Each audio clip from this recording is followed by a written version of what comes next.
We are 5 weeks out from the Axel Clean Press world record. I am gunning hard. It's 217 kilos. Today, we're gonna work up to a handful of singles, somewhere from 185 to 200, depending on how things are feeling. Now, I'm gonna start this off by showing you how I open up my shoulders to get into a good front rack position so that I can push press or split jerk effectively. Go ahead, hopefully you guys pick up some things too.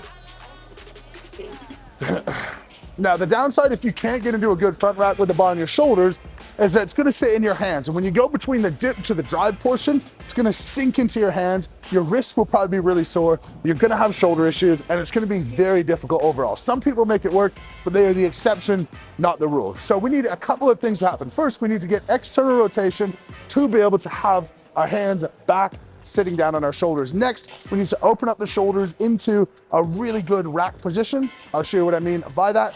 And third, we want to open up our lats. Our lats start on our back. They insert on the front of the arm, meaning that they work to internally rotate. If we get our lats loose, our pecs loose, we should be able to open up and get into a good position. Now, first things first, you're gonna grab a dowel or some type of PVC pipe. This is called front rack splitter. You're gonna grab it, supinated, let your hand open up, and we're gonna pull that across. We're gonna hold this for 30 seconds on each side. I'm gonna show you this circuit. We're gonna do this circuit 3 times around. It should take a total of about 10 minutes, and you should be able to get into a front rack position afterwards. All right, exercise number 2, we're gonna get a bar on the ground, 10 pounds on each side, have something to elevate my torso a little bit. That bit is optional, but I'm basically gonna do behind the neck press with this bar on the ground. Of course, you need collars that move to be able to do this, but really good exercise to be able to open up the shoulders back. You're gonna get it behind your head, but it's gonna translate really well to a front rack position.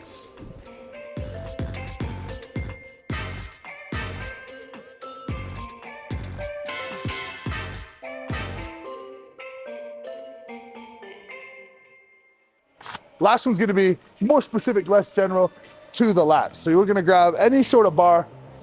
Doesn't really matter where it is, but we're gonna supinate. We're gonna grab on top with our other hand.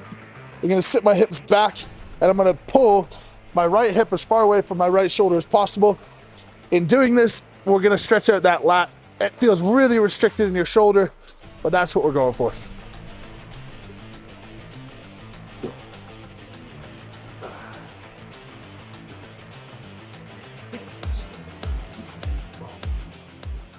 All right, 1 round done, 2 to go.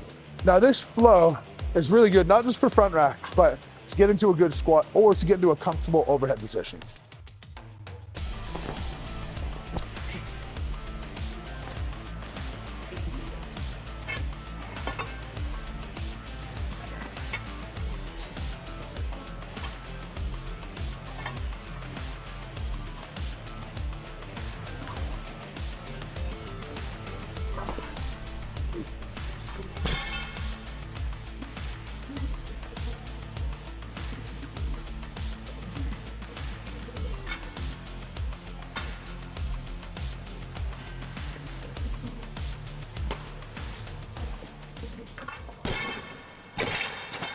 I've had a minor thing going on where my right bicep was causing a little bit of difficulty, but it's actually not on the first pull portion. I'm really good at keeping that arm long.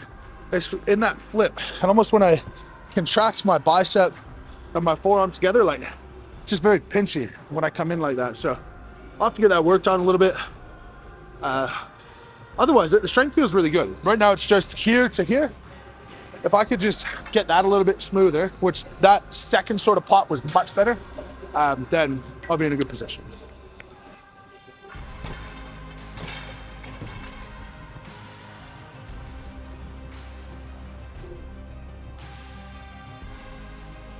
Just context important to note.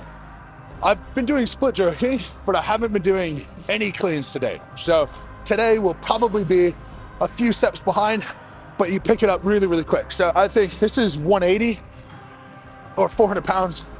I'll probably, if this feels okay, I'll work up a few times.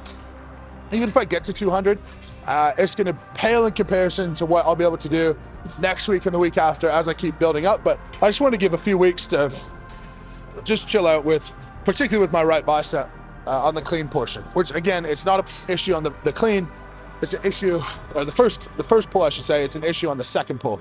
So anyway, we'll keep working through it. I'm sure there's just an inefficiency that I'll work out or review the video and figure it out afterwards. But anyway, 180, here we go.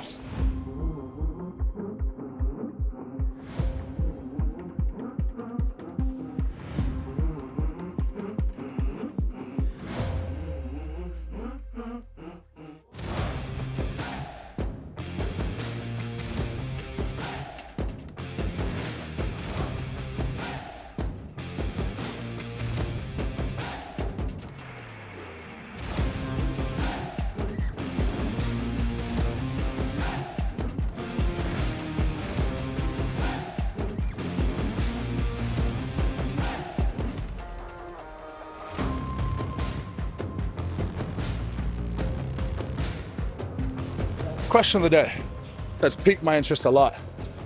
Who is your GOAT of GOATs? If you took all of the GOATs of every major sport, who is the most, who stands out the most?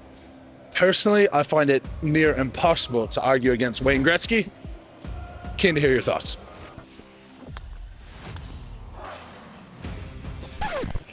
But first, if you want to get strong like me, link to programs written by me in the bio. Now let's get to it.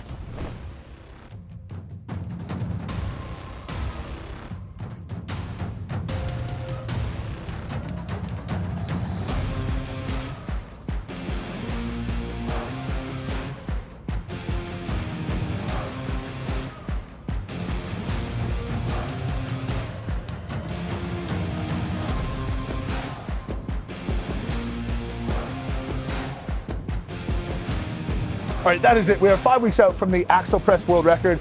Pop a comment. Do you think I'm gonna be able to do it? Beat 217 kilos. It was a little over 200 kilos today. A little bit of work to do, but I'm actually really, really happy with the spot that that's in.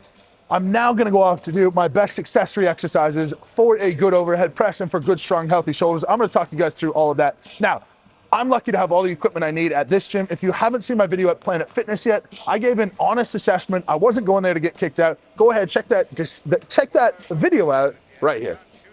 I used a lot of my legs when I press, and then I have this back bend that I'll do. I want to improve that. I want to do that less just for long-term health of my back. So seated strict press is something for me that needs a lot of work. Most people look and go, it's incredible. Based on who I am, where I'm at, this needs to get up quite a bit. I did 315 for 6 the other day, or last week I should say. So the goal today is gonna try to go up into the 335-ish range for a set of 6. In a perfect world, I'd be able to hit probably 405 for a set of 5. I think that's where my pressing should be at based on where all of my other lifts are at, but I got arms that don't really stack up to pressing 405 at the moment. But life is a journey, and putting on muscle is a process that you must appreciate and not rush. That's what my therapist has been telling me when I turn up in a muscle shirt and she makes fun of my small arms. Bah! Oh, oh, oh. Did you see that? That wasn't ideal.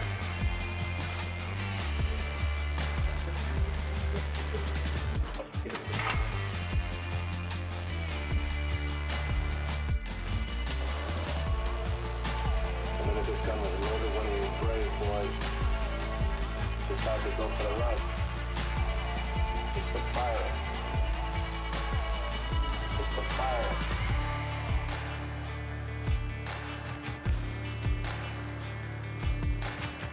3, 2, 1. Yep. Going forward.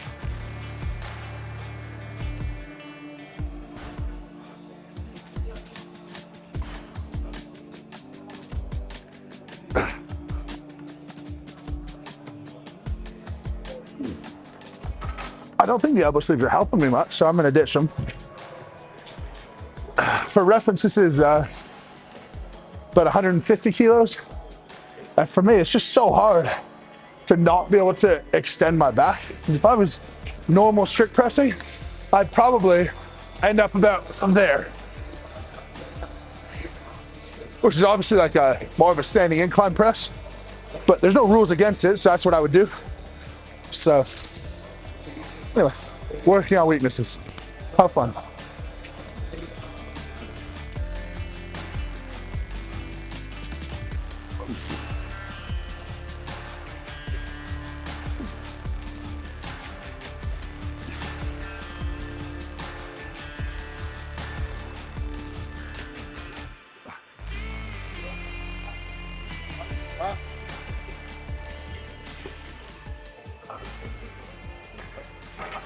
I'm smarter than that.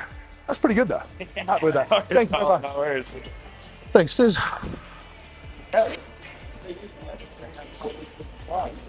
Let's go to 335 for 5, something to build off for next time. Takes us to, I'll do the exact, I think it's 150 kilos. And mathematically, there's this great chart, I'll put it in here, where you can calculate 1 rep max based on your maximal reps. 5 reps is 87% of your 1 rep max. If that was 150, add 13% to 150, so we're talking like a 168-ish kilo strict press. For people who operate in pounds, 360, something like that, 370, which for not an overly strong strict presser, we're making a bit of headway.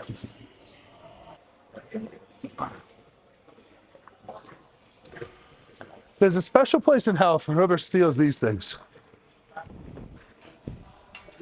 All right, now we're gonna do cable flies. It's a pressing accessory because it strengthens your chest in a way.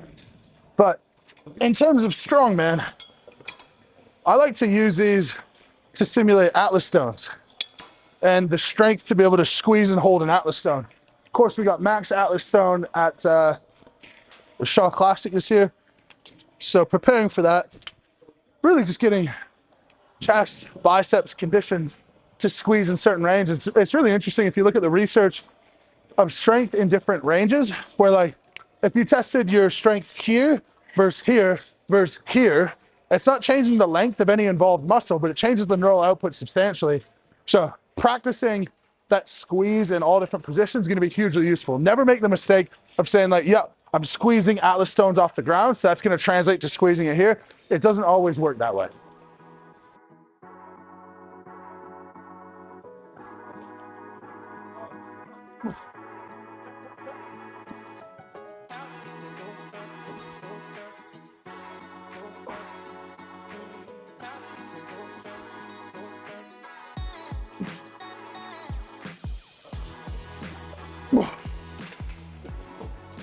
Now I'm going relatively light today just because this guy is a little bit pinchy.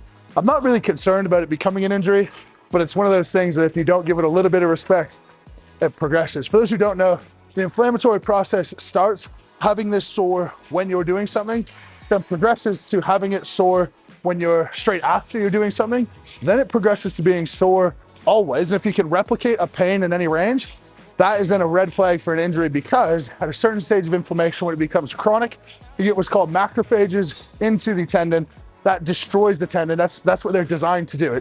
Your brain says there's a problem, we're gonna destroy this tissue. It starts getting less robust, less resistant, and then it pops off. And this is why you'll hear some guys get hurt and they'll say like, the surgeon said it was only a matter of time, because when they go in, they'll see that it's all frayed in a way that clearly that's been happening over a long period of time. That's what happened to Shane Flowers. That's what he was told. If you haven't seen his YouTube channel, he's covering his bicep rupture surgery. We will just look up Shane Flowers. Shane Flowers, he's got his YouTube channel going, and you'll learn a few things about muscle tear recovery.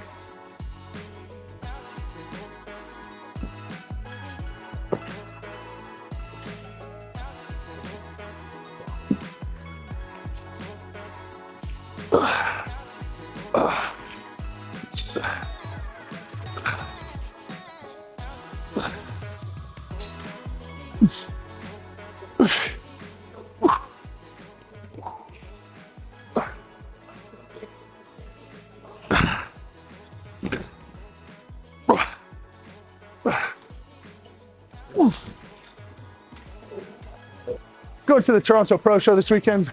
It'll be a lot of fun. LHBK booth's going to be there. This will be released after we've already been there, but it'll be interesting to see how I'm received in the bodybuilding world. I'm going to give out some trophies there, and I don't have a huge contingent following me from my local area, so it'll be interesting how many people recognize me if I can make my way around normally. And to be honest, I'm sure a lot of you guys who are watching this feel this way as well. I'm not immune to the feeling of going into this space where everyone's super shredded, super jacked. And like, I'm a big dude, I'm muscular, but like, definitely way less lean than the average person is gonna be walking around there.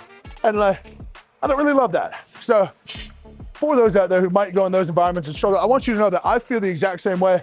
I can get over it pretty quickly. It doesn't really play on me all that much, but it is that negative internal dialogue. If that's you, keep fighting that as much as possible. And yeah, just be kind to people. Should be good.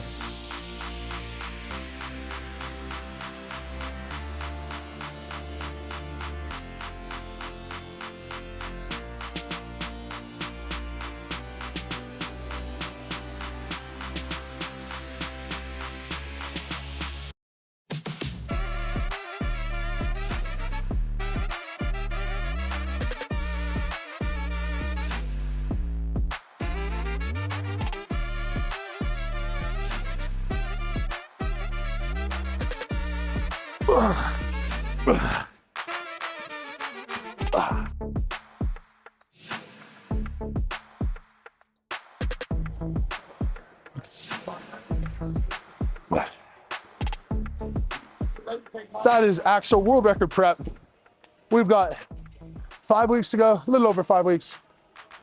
Wish me luck. I'm ready to have a lot of fun, and that would be a lifetime memory. Royal Albert Hall of that venue, that record. Can't wait to do it. Wish me luck in the comments. Let me know if you think I'm going to be able to do it. Axel world record prep will be a thing on YouTube for the next handful of weeks.